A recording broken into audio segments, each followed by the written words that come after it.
welcome my next guest, the one and only Andrea Lamari. How you doing today, Andrea? I'm so good, Christian. Thanks so much for having me. I'm really excited for the discussion.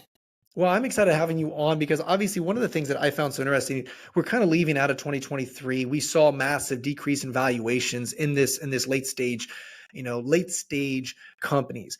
And though that gave an amazing arbitrage, amazing opportunities, but for a while it was stagnant, and mainly because the buy side and the sell side, it was differentiated. Some people wanted $100 per share, whatever it was, and now the valuation decreased and it's like 20 cents on the dollar and so forth. And so what we're noticing though is now we're kind of seeing it leveling off. And I wanted to just ask you, with working with so many family offices and ultra high net worth, what are you noticing in regards to the industry right now? How these individuals are navigating this industry to make sure that they're taking advantage of this opportunity?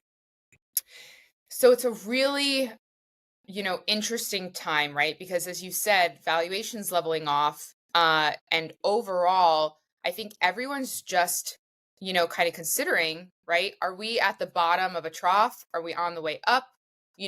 Where do we see these companies growing from here?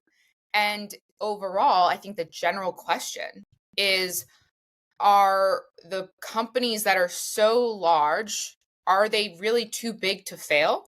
Or is there a world where even if they hit every metric in the book that is traditionally sought after in growth and late stage companies, and even if they hit that, profitability line and go above the line with single digit or greater profitability metrics, you know, is there still a world where there could be a downside risk, right?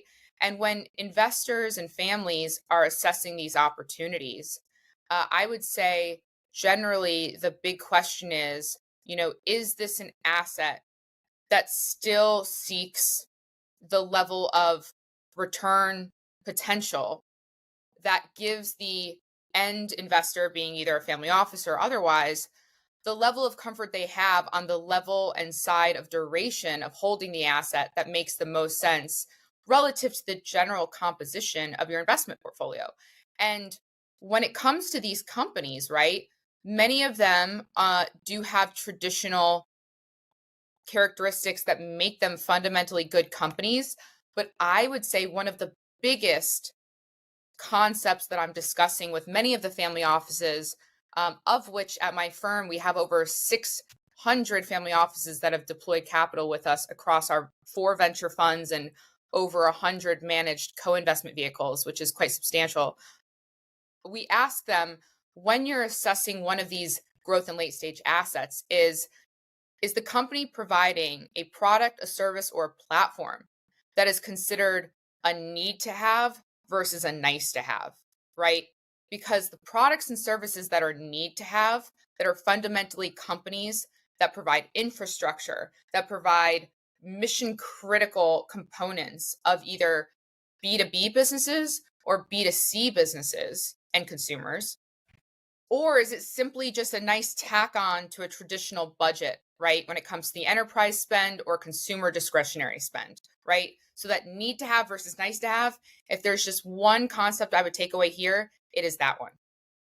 So I love what you said there, specifically about the need and the nice, because what I noticed definitely with AI integration, we're seeing a lot of these software companies basically becoming obsolete very quickly because AI can be more efficient, more effective, and so forth. I was just even reading an article about how a lot of copywriters are actually losing their job, for the chat GPT. And that's just a good example of really making sure that you have a defensible moat and also navigating those right partnerships and relationships and co-investment direct deals with your family offices. When you're looking at this, I would imagine definitely in the later stage, I'm a big believer in making sure, like, we're seeing amazing opportunities to deploy capital. However, though, a lot of individuals are worried that they want to make sure that they're not catching a falling knife.